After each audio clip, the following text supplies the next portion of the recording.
Good evening. Have I told you lately that I love you? Because I do. It is so good to see you tonight, to be with you again. There are some mixed emotions going on right now. I'm having to leave you, but I'm happy that I get to go home. And if you don't understand mixed emotions, I was talking to a friend and he said, Neal, can you describe for me what mixed emotions are? And I said, well, it would be like watching your mother-in-law drive off a cliff in your new Cadillac. So that's what mixed emotions are. But it has just been such a joy to be with you. And you guys have got the dynamic duo in Logan and Keaton. And you are so blessed with those two young men. And I have to tell you, I'm a little jealous of them because they're such good friends and they get to work together all the time. And having that kind of relationship and that kind of support is just absolutely awesome. And the eldership here has done a great job of hiring.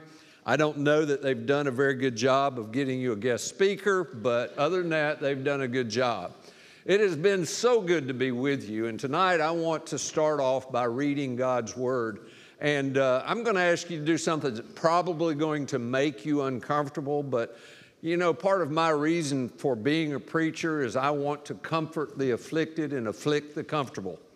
So I'm going to ask you to stand tonight as we read God's Word. So if you'll stand with me, we're going to be reading from Ephesians chapter 4, verses 25 through 32. Therefore, each of you must put off falsehoods and speak truthfully to your neighbor, for we are all members of one body. In your anger, do not sin. Do not let the sun go down while you are still angry, and do not give the devil a foothold. Anyone who has been stealing must steal no longer, but must work, doing something useful with their own hands, that they may have something to share with those in need. Do not let any unwholesome talk come out of your mouth, but only what is helpful for building others up according to their needs, that it may benefit those who listen. Do not grieve the Holy Spirit of God, with whom you were sealed for the day of redemption. Get rid of all bitterness, rage, and anger, brawling and slander, along with every form of malice.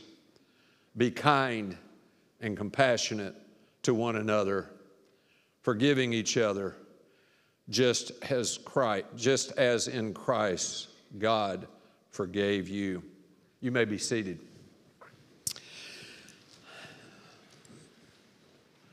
I grew up with two brothers and a sister. We were all a year apart, and because of that, we were very competitive in our nature. And one of the things that we did often together is we fought with one another. And because we fought with one another, guess what? There was some anger in our household. I never thought too much about it because I thought everybody lived like we did. I thought brothers were supposed to fight. And as I got older, I recognized from time to time I got angry over things. But after the birth of my first son, he was about 3 years old. We were waiting on the second son to come. I had had a bad day at work. I worked for a company, and these were people I went to church with. Supposedly Christian in all they did, but they had some business dealings that I didn't always approve of. But I worked straight commission, and one of the things that would happen is at the end of the quarter, if I brought in so much money, I got a significant bonus. And I had had somebody overnight a check 2 days before the end of the quarter so that I could get that bonus. And every day I would go to the office and I would ask them, did that check come today? And they said, no, it didn't come. So I called the people and I asked for a tracking number, and they got me a tracking number, and according to the tracking number, it had arrived. But they kept telling me it didn't. And lo and behold, that check arrived the day after the quarter ended, so they did not have to pay me the bonus. I went home and I was angry. And I was trying to stuff it. And when I got home, I was trying to calm down because I didn't want to lose my job and I didn't want to get really upset. But what I did is I had my briefcase in my hand, and there was a long hallway leading to the other side where my bedroom was, and I threw the briefcase down the hall. And I was more angry than I thought because the briefcase stuck in the wall. It hit between two 2x4s and made a nice hole. And I got angry again because now I had to fix the drywall. But I turned and I looked and I saw my 3-year-old looking at me. And he looked at me like he didn't know who I was anymore. And I knew then that I needed to do something about my anger. You see, going to high school and going to college, nobody ever taught me how to deal with my anger. And I know it's a human emotion and we all have it, but the problem is we need to learn how God wants us to handle our anger, because in our anger we do all kinds of things that we don't want to do. In our anger we make all kinds of mistakes. And you may be here tonight and you don't deal with anger, but let me tell you this, if you don't deal with an anger issue, you got another problem somewhere else. So don't get self-righteous on me because you're not dealing with the same things I'm dealing with. The problem is we need to go to the Bible, we need to go to God's Word, and we need to find a way to effectively deal with our anger. If you've got your lesson notes here, it says we live in the age of rage. We live in the age of rage. And 1 Corinthians 13:5 says, love is not easily angered. Statistically speaking, women get mad 3 times a week, and men get mad or angry 6 times a week. And women tend to get angry at people. Men tend to get angry at things.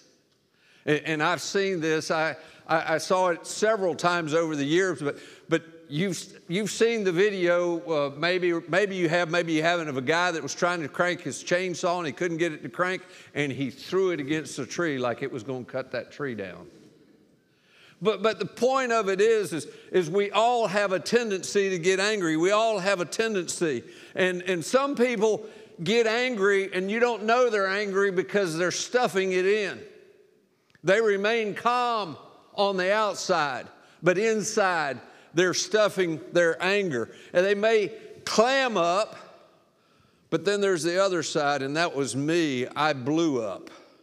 And I didn't stuff it. I let it out. And because of that, there's 2 kinds of anger and 2 kinds of people. There are skunks, and that's what I was. And a skunk comes along and stinks the place up. If you've got your notes, that's the first blank there. There's skunks. And then there's turtles, and turtles withdraw to their shells. And the interesting thing about that is God's sense of humor. Almost always a skunk will marry a turtle. So you figure out which one you are, and you can figure out what your spouse is. But that's God's sense of humor. But we need to understand that that is the problem. Now, we've been talking about love all week long. And the best place to practice love is in the home. And the place that most people get angry, the place that has the most conflict in it, is not the workforce, but at home. And you need to remember that. So when you're trying to grow in the areas of love, if you're trying to control your anger, you need to do it beginning at home. Well, how do you tame the tiger in your tank? And you have to be as old as me to understand that reference. It's about a gasoline company. And for those of you who are not old as me, you can Google it. That's the beautiful thing about Googling. It tells you history.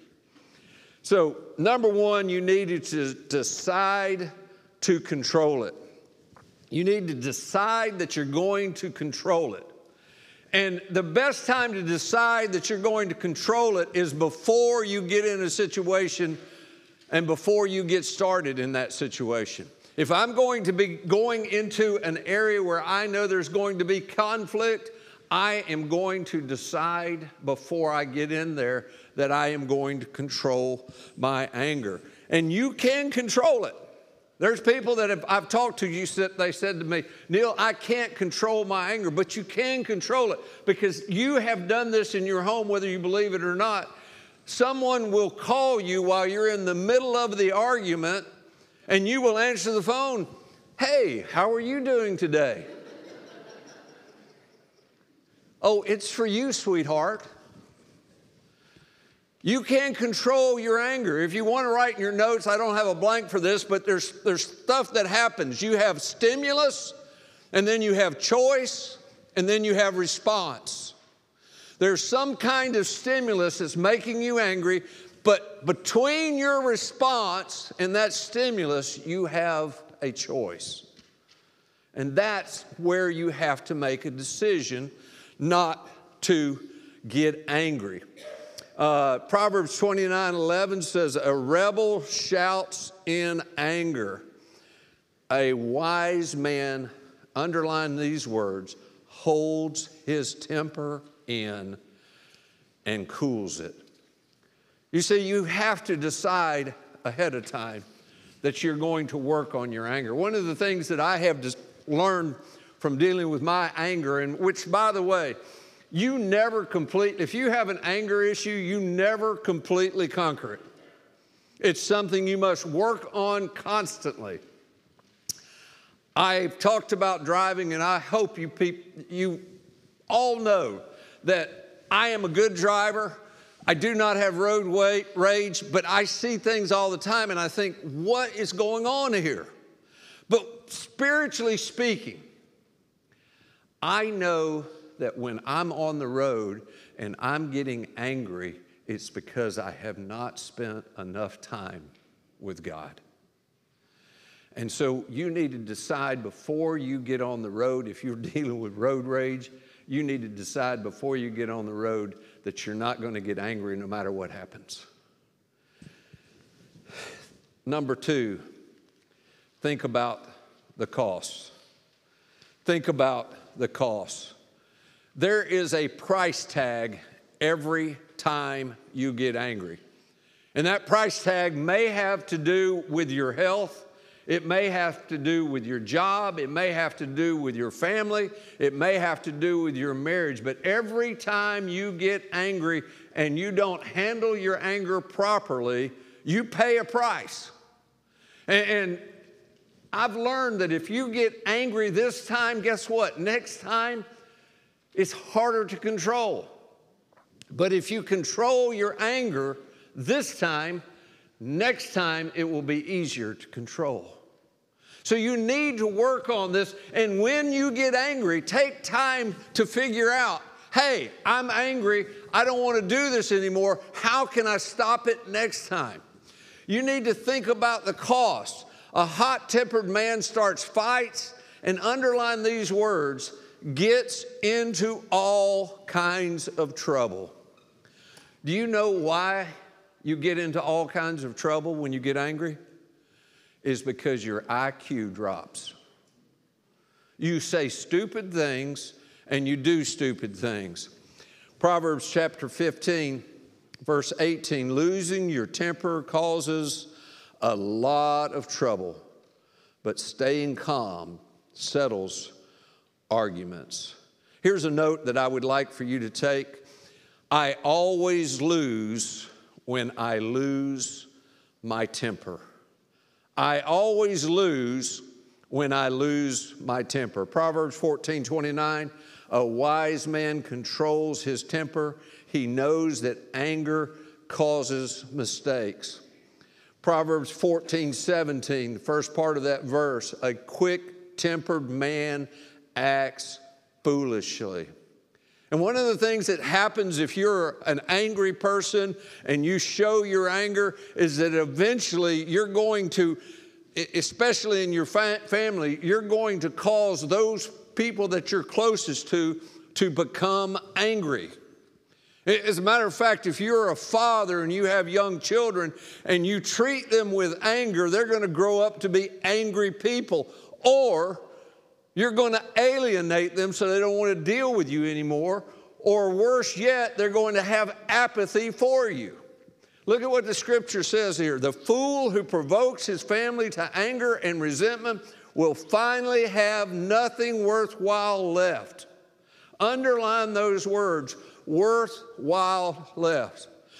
Most of us know how to control our temper while we're out in the world. But a lot of us struggle with controlling our temper with our family.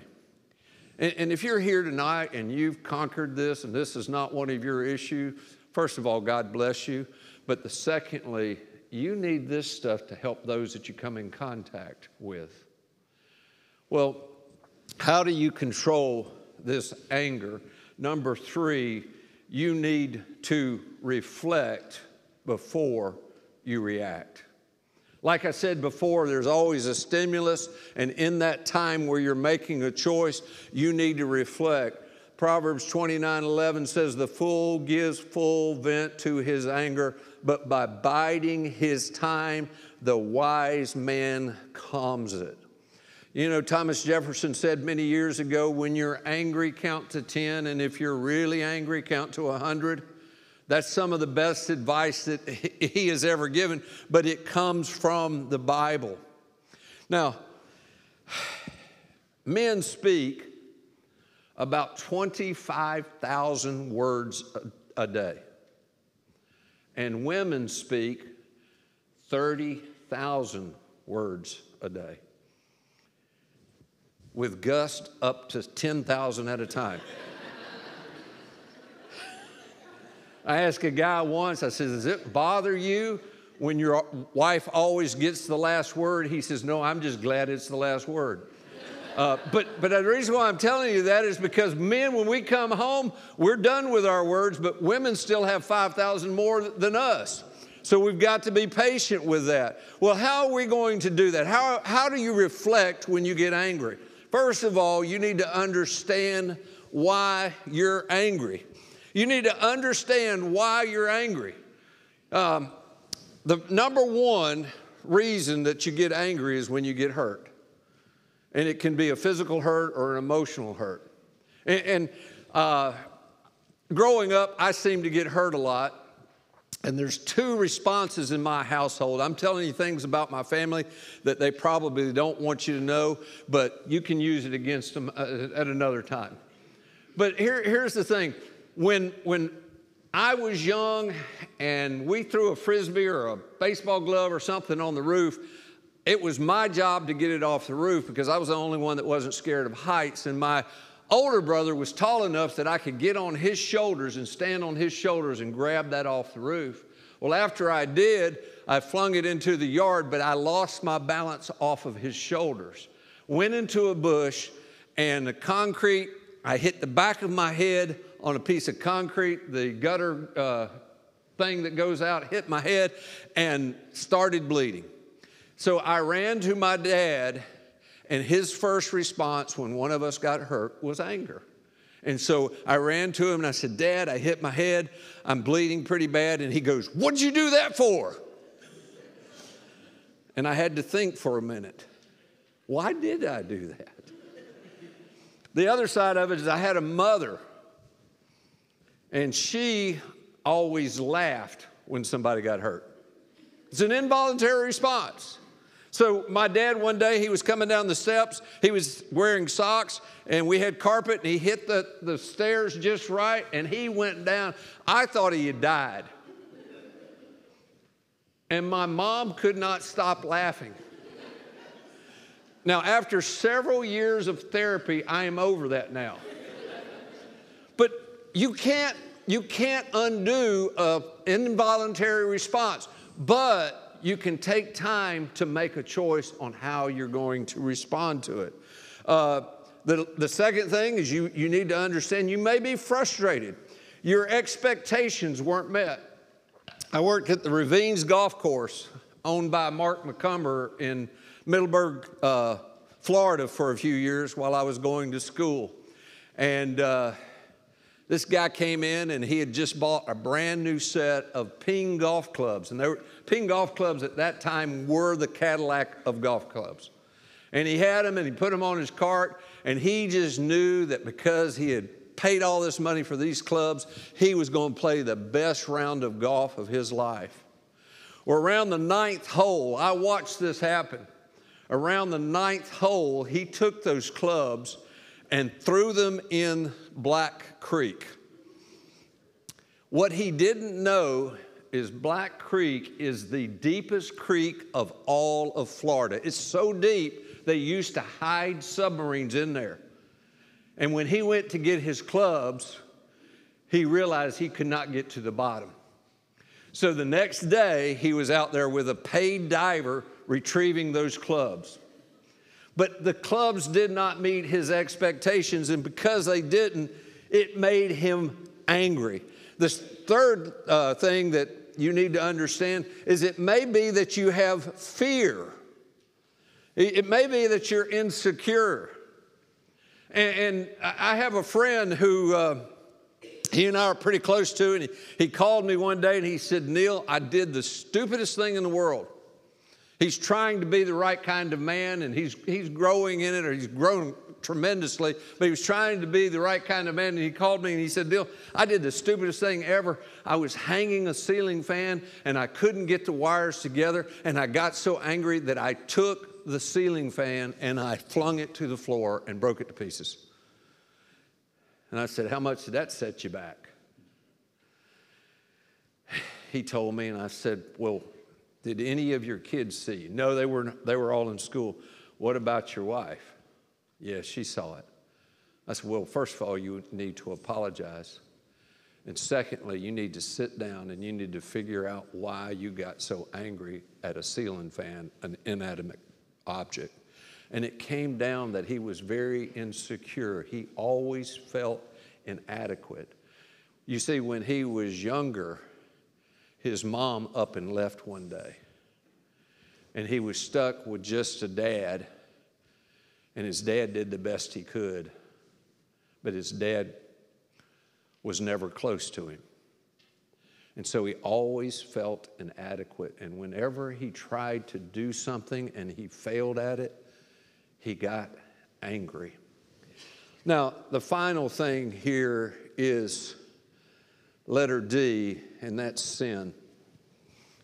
If you find yourself getting angry, it might be because you have some sin in your life. You see, sin will weigh you down.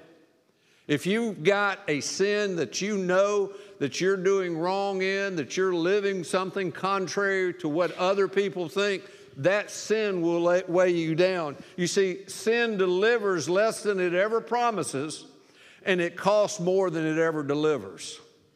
And you need to understand that when you were growing up, some of you grew up in the church like me, and people were saying, "That's a sin, this is a sin." And I thought God was this cosmic killjoy.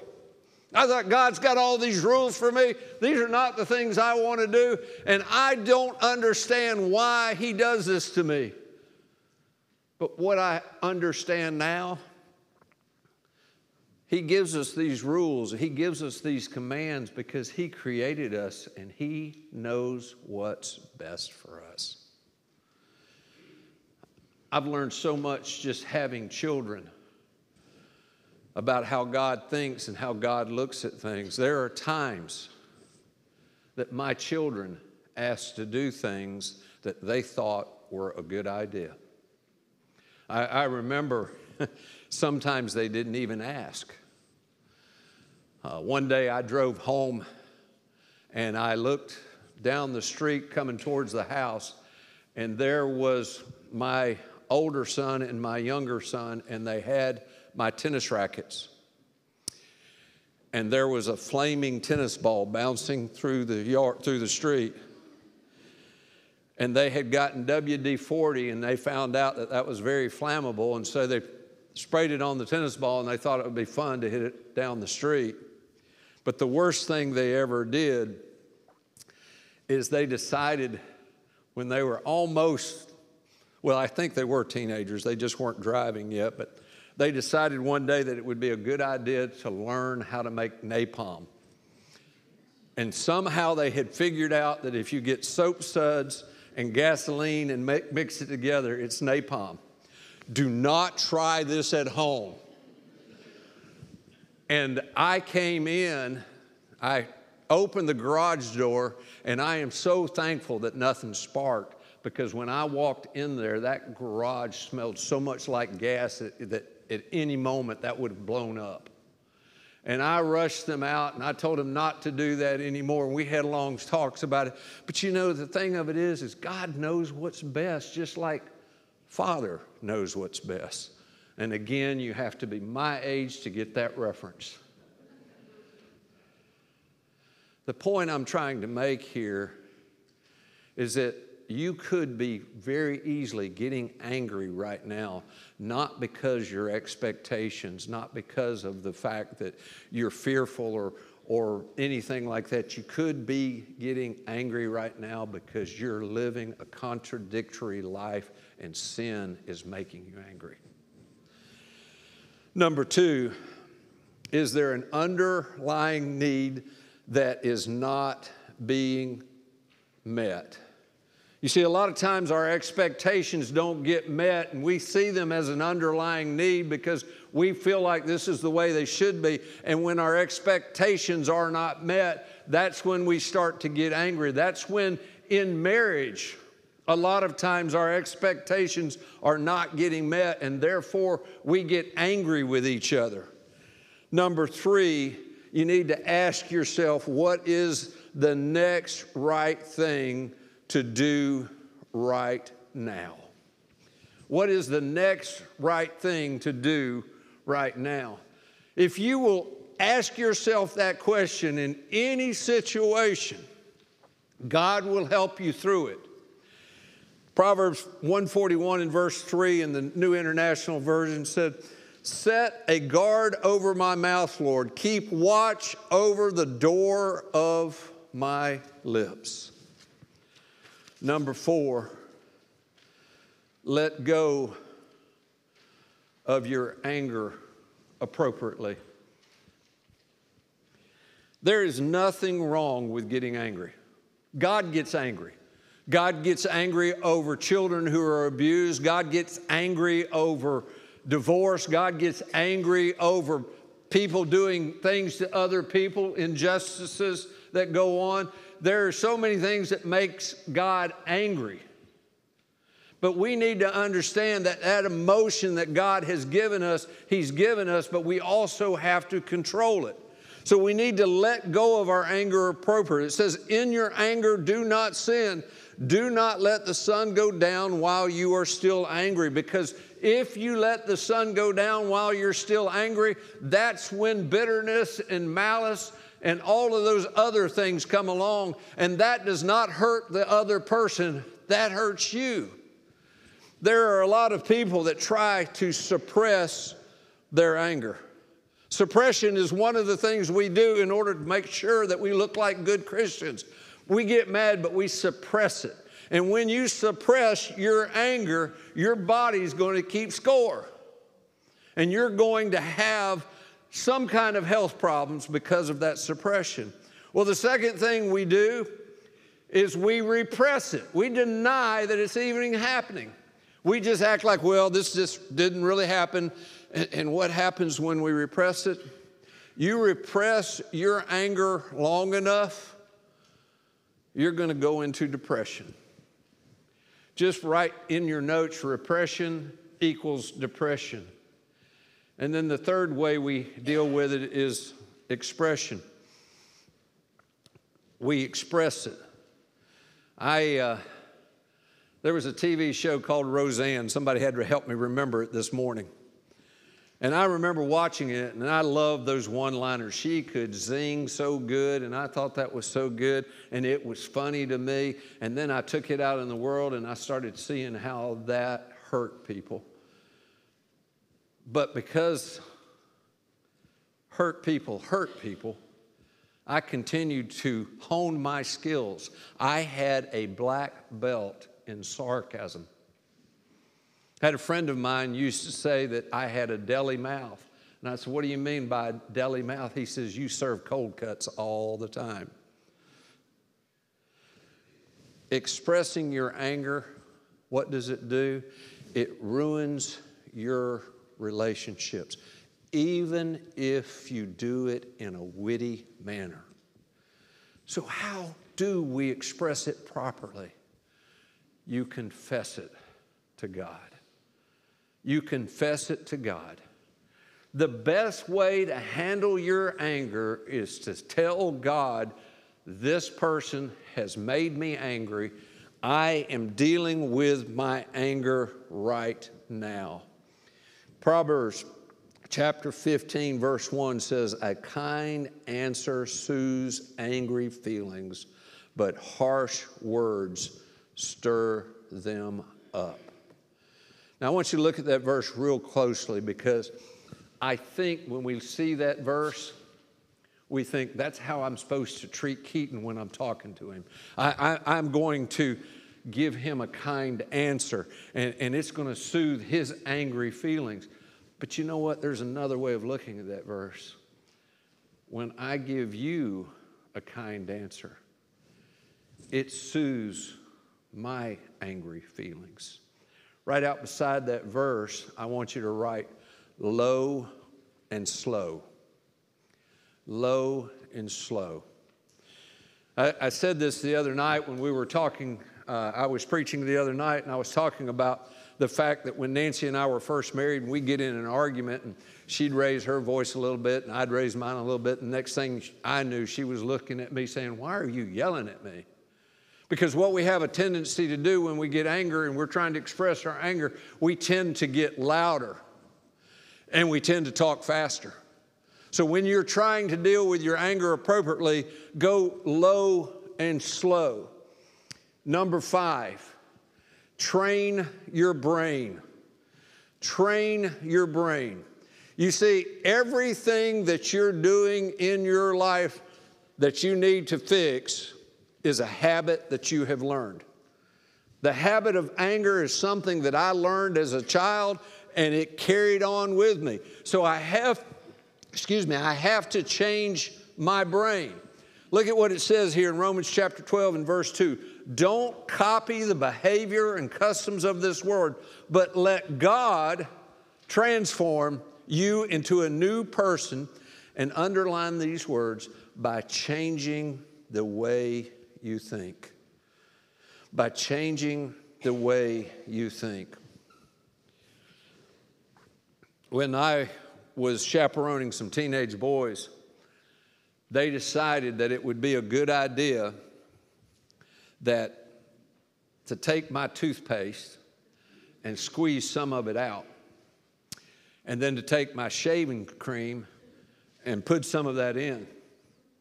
And I don't know if you've ever chaperoned teenage boys before, but you don't get a lot of sleep because you have to have one eye open all night. And so I got up the next morning, I grabbed my toothpaste and I squeezed it, and it was a little watery, a little runny. And I thought to myself, well, that is weird. And then I put it in my mouth.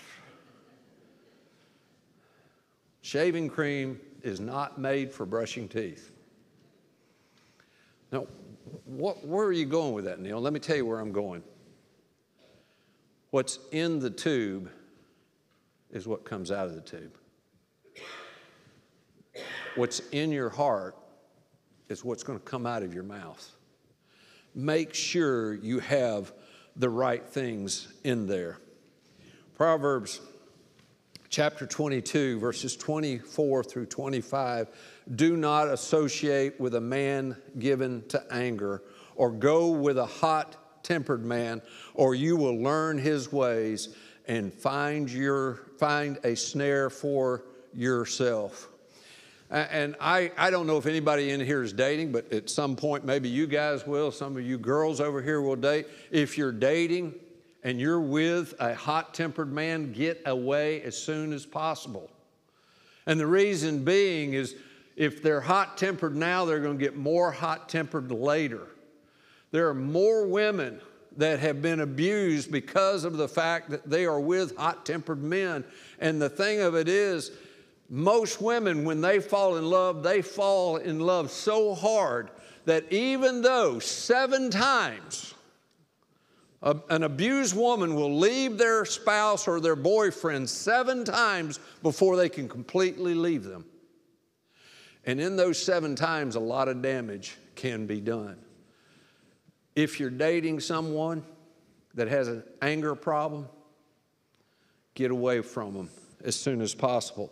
I tell people all the time, especially people that are trying to change their life, if you change your friends, you can change your life.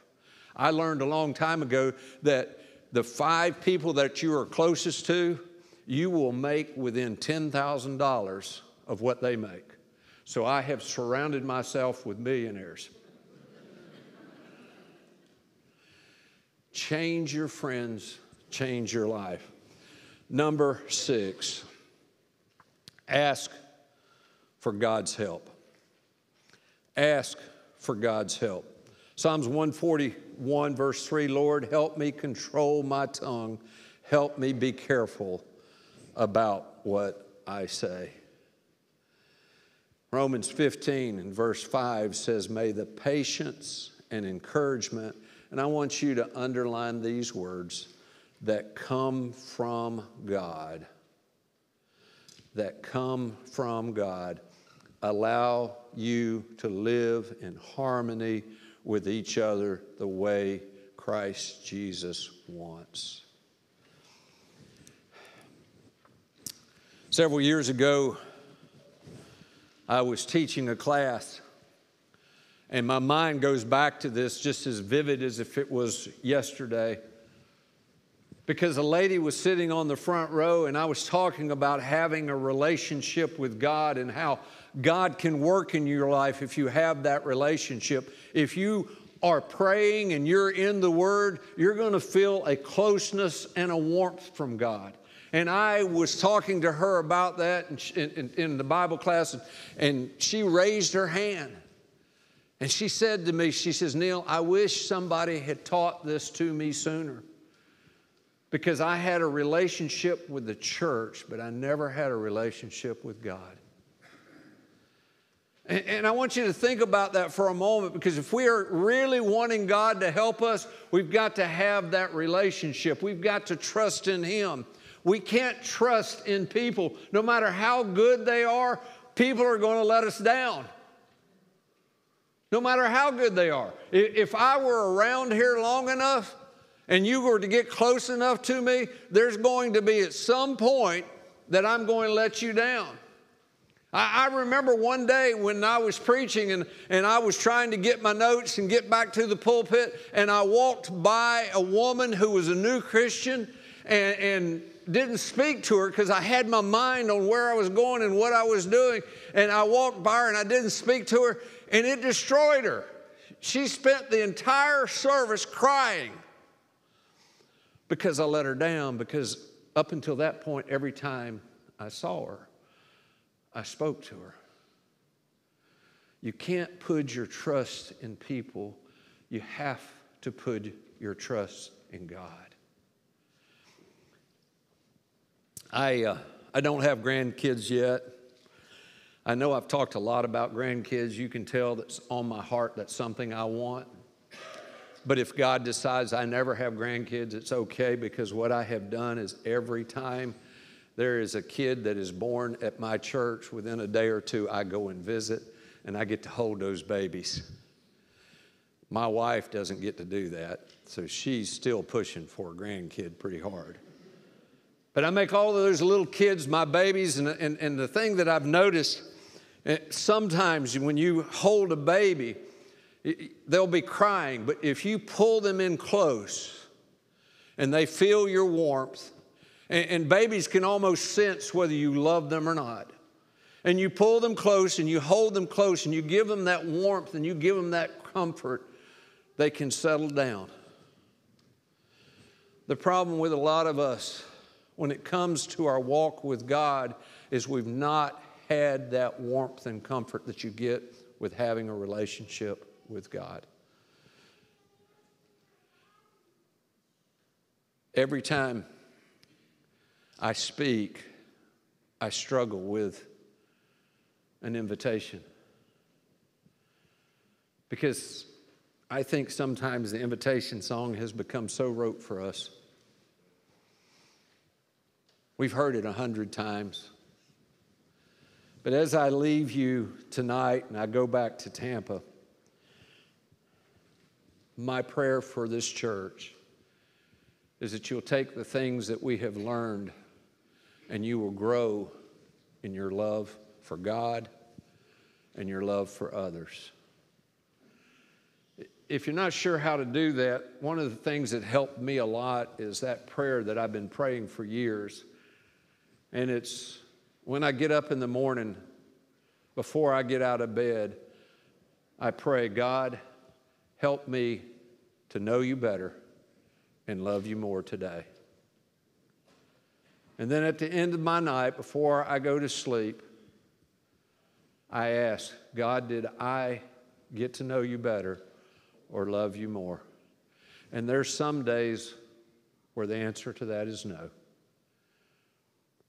But at the end of my life, there'll be more days that the answer to that is yes. Some of you in here tonight need to make some decisions. You need to decide where you're going to stand in terms of loving God and loving others. And in making that decision tonight, it could change your life for all eternity. You see, this world is not our home. There's a song that says that. We're just a passing through. Our treasures are laid up somewhere beyond the blue. But most of us are living like what's going on here and now is it, and it's what it's always going to be. But the reality of it is everything that we know to be good on this earth will pass away, except for our relationships with others and our relationship with God. So I'm going to leave you with a riddle that I heard several years ago. 3 frogs are sitting on a log, and 2 of them decide they're going to jump. How many frogs are still on the log? The answer to the riddle is how many ever didn't jump? Because we can make a decision, but we have to follow through. Thank you so much for having me here.